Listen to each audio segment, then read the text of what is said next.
এখন ঘড়িতে সময় ওই ধরো ৫টা ১৫। হ্যাঁ, সকাল ৫টা ১৫। তো বন্ধুরা, আজকে না একটু সকাল সকাল করে ঘুম থেকে উঠলাম, যা প্রতিদিন ওঠা হয় না। তো দেখো, ঘুম থেকে উঠে কিন্তু আমি আগে আমার জামা কাপড় নিয়ে বের হয়ে পড়ছি, কারণ বন্ধুরা আজ কিন্তু আমি সকাল সকাল স্নানটা সেরে নেব।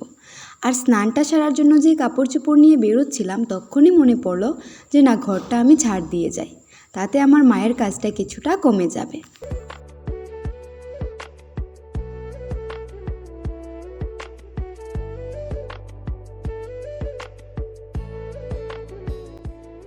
এতটা সকাল স্নান করার আসল কারণটা হয়েছে পুজো দেওয়া।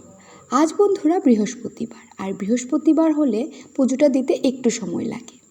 তো বন্ধুরা, আমি না আজ এক জায়গায় যাব, তার জন্য যদি সারাটা দিন সঙ্গে থাকো তা জানতে পারবে। তো নমস্কার বন্ধুরা, সুন্দর একটি মিষ্টি সকালের অনেক অনেক শুভেচ্ছা ও ভালোবাসা। ত্রিপুরার ছোট্ট একটি গ্রাম থেকে আমি রিমা, আমার এই ছোট্ট পরিবারে তোমাদের সকলকে জানাই আবারও অনেক ওয়েলকাম। তো বন্ধুরা দেখো, সকাল সকাল রেডি হয়ে বেরিয়ে পড়লাম। আমি আজকে যাচ্ছি আগরতলায়। তো যদি কোনো আগরতলার বন্ধু হয়ে থাকো, প্লিজ একটা কমেন্ট করে জানাবে, কারণ আমি আজ তোমার জায়গায় আসছি। তো দেখো, মা আর ছোটো কাকা আমাকে এগিয়ে দিতে আসলো রাস্তায়। তো অনেকটা সকাল, এখন প্রায় 6:30 মতো বাজে। তো আমি বেরিয়ে পড়লাম, আর দেখো দেখতে দেখতে আমি চলে আসলাম আমাদের আমবাসাতে। তো বন্ধুরা দেখো, অনেকটা সুন্দর লাগছে সকালবেলাটা। আর সকালবেলাটা রাস্তায় এত জ্যাম থাকে না, ধুলাবালিও থাকে না। তো সকালবেলা জার্নিটা কিন্তু খুব ভালো লাগে। তো এদিকে দেখো, দেখতে দেখতে আমি চলে আসলাম আমাদের আমবাসা রেলওয়ে স্টেশনে। তো আমি ট্রেন দিয়ে যাব বন্ধুরা, আর আমি যাচ্ছি আগরতলায় আমার মাসির বাড়িতে।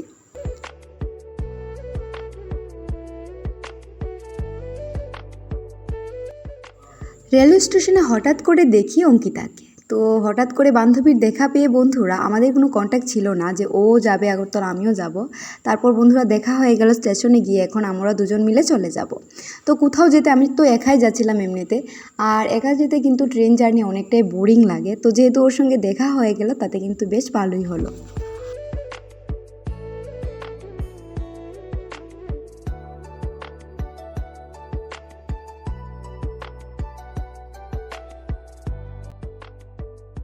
তো ফাইনালি ট্রেনটা আসলো বন্ধুরা। আজকে ট্রেন আসতে অনেকটা লেট করেছে, আর এখনও দেখো অনেকক্ষণ বসার পর ট্রেনটা ছাড়লো।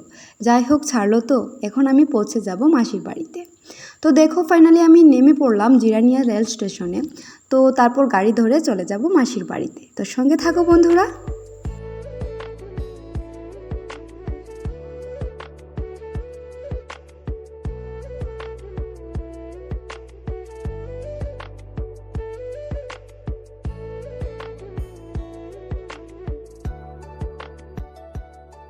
বেশ খানিকটা রাস্তা পাড়ি দিয়ে অবশেষে চলে আসলাম মাসির বাড়ির প্রায় কাছেই চলে এসেছি। তো এখন দেখো, একা একাই হেঁটে যাচ্ছি। আজ এতটা পরিমাণ রোদ উঠেছে যে কি বলবো।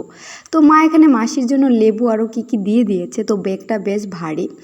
তো দেখো, এই গলিটা দিয়ে ঢুকলেই মাসির বাড়ি। তো অনেক দিন পর আসলাম, প্রায় 1 বছর। আমি গত ডিসেম্বরে এসে গিয়েছিলাম মাসির বাড়িতে, আর আজকে আবারও। তো দেখো, মাসির বাড়িতে চলে আসলাম। আর মামার বাড়ি, মাসির বাড়ি, এগুলি কিন্তু সবারই ইমোশনের জায়গা, সবারই ভালো লাগার জায়গা। তো এটা হয়েছে আমার মাসির বাড়ি। তো চলো এখন ভিতরে যাওয়া যাক।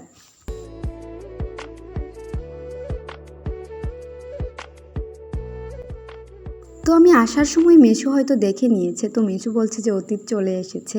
আর এখানে দেখো, মাসির শাশুড়ি মা, তো আমার তো সম্পর্কে ঠাম্মাই হয়। তো জিজ্ঞেস করছিলাম ভালো আছে কিনা, বলছিল শরীরটা ভালো নেই।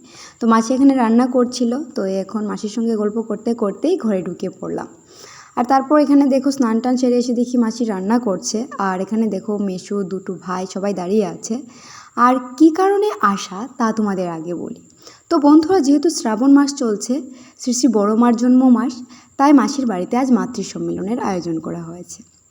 আর এই উপলক্ষেই কিন্তু বন্ধুরা আজকে আসা। তো এখানে দেখো, অনেক কাজ বাজ চলছে। আর লুচি সবজির আয়োজন করা হয়েছে, মানুষকে প্রসাদ হিসেবে দেওয়া হবে। তো আমিও বসে পড়লাম একটু হেল্প করতে। তো ভাই, আমি, মিশু সবাই মিলেই কিন্তু এগুলি তৈরি করছিলাম বন্ধুরা। আর পাশের বাড়ির একজন আন্টিও এসে অনেকটা হেল্প করেছিল সে।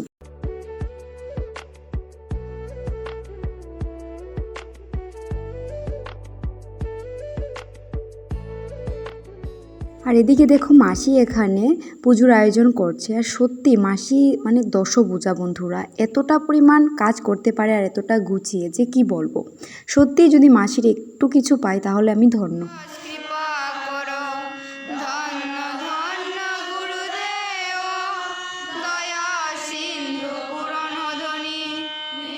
তো অনেক মায়েরা এখানে এসেছে, মাতৃসম্মেলন শুরু হয়ে গেছে বন্ধুরা। আর এখানে শুধু মায়েরাই বসতে পারবে, কোনো ছেলেদের মানে এখানে ছেলেরা বসবে না এই মাতৃসম্মেলনটাতে। তো যে যে ঠাকুর অনুকূলচন্দ্রের দীক্ষিত আছো তারা জানো। তো আমিও বসে পড়লাম বন্ধুরা, এখানে মাতৃসম্মেলন চলছে।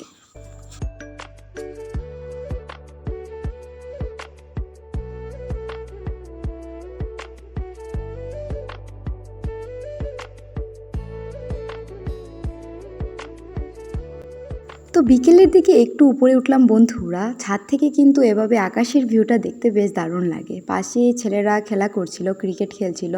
তো এগুলোই দেখছিলাম আর গল্প করছিলাম। এখানে মেশো আছে।